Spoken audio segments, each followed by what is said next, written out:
Assalamualaikum warahmatullahi wabarakatuh. Perkenalkan, nama saya Elin Rahyati, NPM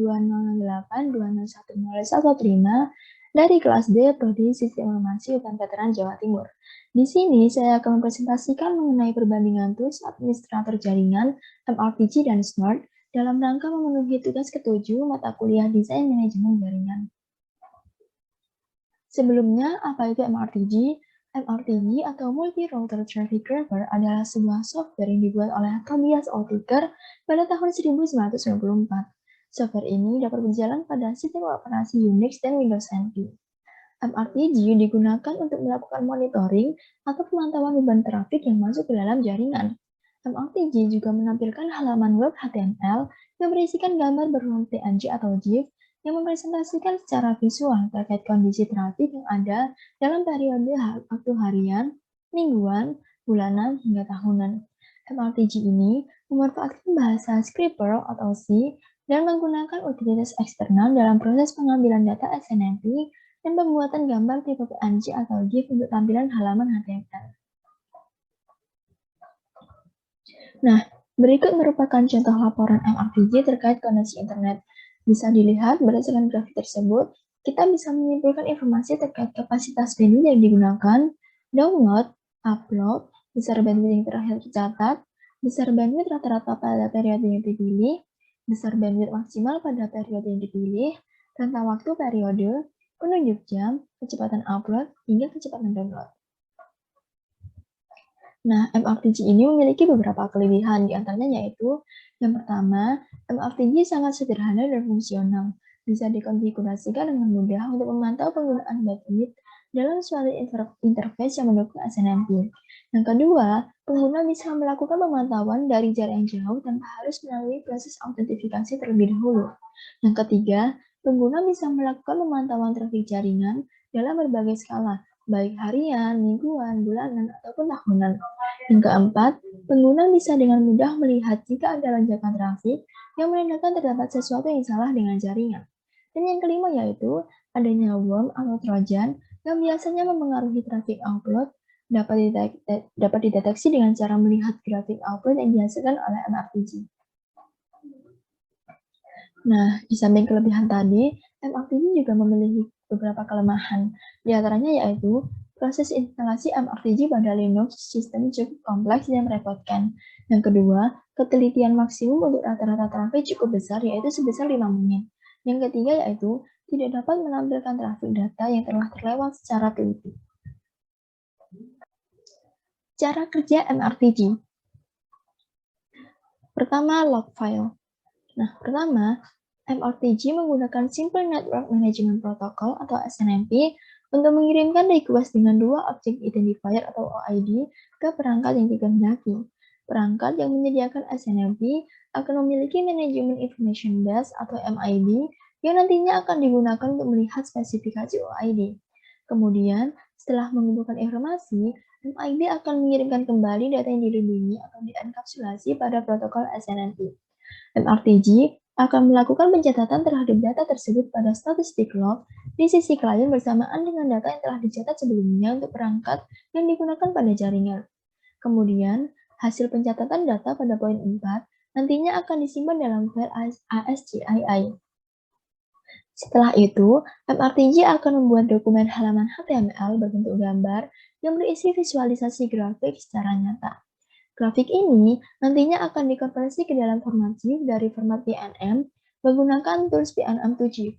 Dalam proses konfigurasi ini akan mengakibatkan MRTG menghadapi beberapa kendala, seperti sangat terbatas untuk melakukan monitoring sekitar 20 router dari workstation, dan sulitnya paket CMU SNMP untuk dikompilasi pada berbagai macam platform. Tahap kedua yaitu write up. Untuk menyelesaikan permasalahan yang dihadapi MRTG pada tahapan log file tadi, maka akan dilakukan proses write up. Write up ini akan melakukan penulisan ke file log dan menggambar grafik. Kemudian, SNMP gate dari CMU SNMO akan diganti ke modul SNMP Pro yang digunakan dan ditulis dalam bahasa Pro untuk mengatasi masalah portabilitas SNMP. Dan tahap yang ketiga yaitu log file. Log jaringan pada file MRTG versi baru akan dikurangi secara proporsional dalam satuan waktu untuk memungkinkan koleksi data dan analisisnya. Konfigurasi tersebut nantinya akan memungkinkan implementasi dari file log yang menyimpan trafik data dengan mengurangi resolusi ke dalam masa lalu. Kemudian, data yang umurnya lebih dari 2 tahun akan dihapus dari file log. Tujuannya yaitu agar pertumbuhannya terbatas dan tidak membutuhkan kapasitas media penyimpanan yang besar. Resolusi dari file log ini nantinya akan sama dengan resolusi file log pada grafik yang ditunjukkan pada halaman web. Nah, terus yang kedua yaitu Snort. Apa itu Snort? Snort adalah sebuah software yang dibuat oleh Martin Grush pada tahun 1998. Software ini hampir bisa berjalan di semua sistem operasi seperti Linux, Windows, OS X, Solaris, BSD, dan lain sebagainya. Snort adalah sebuah software open source yang berbasis Network Intrusion Prevention System atau NPS dan Network Intrusion Detection System atau NIDS. Snort ini digunakan untuk melakukan analisa trafik secara real-time dan paket logging dari jaringan internet protokol atau IP.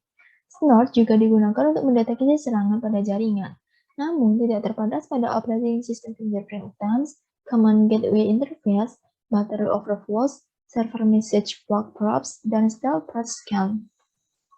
Snort memiliki 3 macam mode konfigurasi, di antaranya yaitu yang pertama sniffer mode, di mana Snort akan membaca paket yang lewat, lalu akan menampilkannya ke dalam bentuk aliran tak terputus ke layar. Berikut merupakan beberapa contoh perintah untuk menyalakan sniffer mode, beserta keterangannya. Perintah V untuk melihat header TCP atau IP paket yang lewat, perintah D untuk melihat isi paket, dan perintah I untuk melihat header link layer paket seperti Ethernet header. Konfigurasi yang kedua yaitu paket logger, di mana Snort akan melakukan pencatatan paket yang lewat pada jaringan ke dalam disk untuk kemudian dianalisa di kemudian hari. Berikut merupakan beberapa contoh perintah untuk melakukan proses pencatatan paket. Perintah L menentukan bahwa paket yang lewat akan di-log atau akan dicatat ke file log. Perintah H menunjukkan bahwa paket yang dicatat hanya paket dari host mana saja. Perintah D memberitahukan agar file yang di-log di dalam format binary bukan ASCII. Dan perintah R berguna untuk membaca file log. Kemudian mode konfigurasi yang ketiga yaitu Intrusion Detection Mode, di mana Snort akan melakukan monitoring seluruh trafik yang lewat, lalu membandingkannya dengan rule yang telah didefinisikan oleh pengguna. Berikut merupakan beberapa perintah, seperti perintah untuk mengaktifkan Snort untuk melakukan pendeteksian penyusup, perintah untuk mengirimkan alert ke syslog Unix. Nah, di samping dua perintah ini, dalam intrusion detection mode masih terdapat banyak perintah lagi. Kelebihan Snort. Snort ini tuh memiliki 8 macam kelebihan. Yang pertama, berukuran sangat kecil. Source code dan rules untuk rilis tidak sampai melebihi puluhan MB. Cepat, Snort mampu melakukan deteksi serangan pada network hingga 100 MB per second. Yang ketiga yaitu gratis. Snort merupakan software open source dan menggunakan lisensi GPL. Pengguna tidak perlu membayar untuk menggunakan software ini. Yang keempat, mudah dikonfigurasi. Snort sangat mudah dikonfigurasi sesuai dengan kebutuhan dan rule yang diinginkan oleh pengguna. Yang kelima, sangat portabel untuk berbagai jenis sistem operasi seperti Linux, Windows, OS X, Solaris, BSD, dan sebagainya. Yang keenam, Snort dapat mendeteksi trafik paket data yang masuk dan memisahkannya antara paket yang mengandung intrusi atau tidak. Yang ketujuh, Snort memiliki kemampuan dalam memeriksa protokol dan kondisi. Dan yang kedelapan yaitu tersedia dalam versi GUI untuk hasil analisis. Nah, di samping 8 kelebihan tadi, Snort juga memiliki kelemahan, yaitu pengguna harus selalu mengupdate rules-rules-nya yang telah ditentukan sebelumnya. Mengapa demikian? Hal ini dikarenakan jika rules tersebut tidak diupdate, maka akan banyak paket-paket yang mengandung intrusi masuk dan tidak terdeteksi oleh sistem. Cara kerja Snort. Berikut merupakan gambaran mengenai cara kerja Snort. Nah, cara kerja ini tuh dibagi ke dalam 4 tahapan utama. Yang pertama yaitu paket decoder. Pertama, Snort akan mengambil data pada layer 2 yang dikirim dari paket capture library. Kemudian, Snort akan memisahkan data link seperti Ethernet, token ring, dan lain sebagainya, lalu protokol IP, dan selanjutnya paket TCP dan UDP. Jika proses pemisahan data telah selesai, Snort yang telah memiliki informasi protokol dapat lanjut ke proses berikutnya. Tahapan yang kedua yaitu preprosesor. Selanjutnya akan dilakukan proses analisis atau preprosesor atau manipulasi terhadap paket sebelum diteruskan lebih lanjut ke proses detection engine. Proses manipulasi paket ini dapat berupa pengelompokan paket, penandaan paket, ataupun pemberhentian paket. Dan tahapan yang ketiga yaitu detection engine. Paket yang telah diproses dari paket decoder akan dites dan dibandingkan dengan rule yang telah ditetapkan sebelumnya. Rule ini berisi tanda-tanda yang termasuk serangan atau ancaman terhadap sistem. Dan tahapan terakhir yaitu output. Setelah paket diproses pada detection engine, maka akan dihasilkan output berupa report dan alert. Jenis variasi dari output yang dihasilkan Snort ini pun beragam, seperti text atau ASCII, XML, syslog, TCP/dump, binary format, atau database seperti MySQL, MS SQL, PostgreSQL, dan lain sebagainya. Nah, berikut merupakan beberapa kesimpulan terkait perbandingan tools administrator jaringan MRTG dan Snort, di mana MRTG dibuat oleh Tobias Aldiker pada tahun 1944, sedangkan Snort dibuat oleh Martin Roach pada tahun 1998. MRTG hanya tersedia pada dua hasil operasi seperti Unix dan Windows NT, sedangkan Snort mendukung hampir semua OS seperti Linux, Windows, OS X, Solaris, BSD, dan sebagainya. Alur cara kerja MRTG terdiri dari 3 tahap, yaitu log file, read up, dan log file. Kemudian pada Snort terdiri dari 4 tahapan, yaitu paket decoder, preprocessor, detection engine, dan output. Kelebihan dari MRTG yaitu bisa dikonfigurasikan dengan mudah untuk memantau penggunaan bandwidth dalam suatu interface yang mendukung SNMP. Pemantauan bisa dari jarak yang jauh tanpa harus melakukan proses autentifikasi terlebih dahulu. Pemantauan trafik jaringan bisa dalam berbagai skala, baik harian, mingguan, bulanan, ataupun tahunan. Pengguna bisa dengan mudah melihat jika ada lonjakan trafik dan dapat mendeteksi worm atau trojan.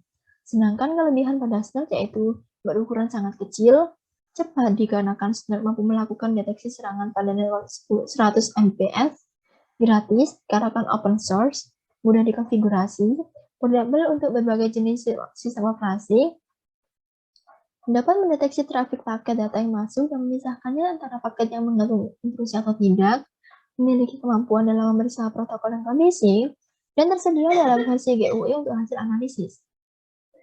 Kelemahan MRTG yaitu proses instalasi MRTG pada Linux system cukup kompleks dan rumit, ketelitian maksimum untuk rata-rata trafik cukup besar yaitu sebesar 5 menit, dan tidak dapat menampilkan trafik data yang telah lewat secara teliti. Sedangkan kelemahan pada Snort yaitu pengguna harus selalu mengupdate rules yang telah ditentukan sebelumnya.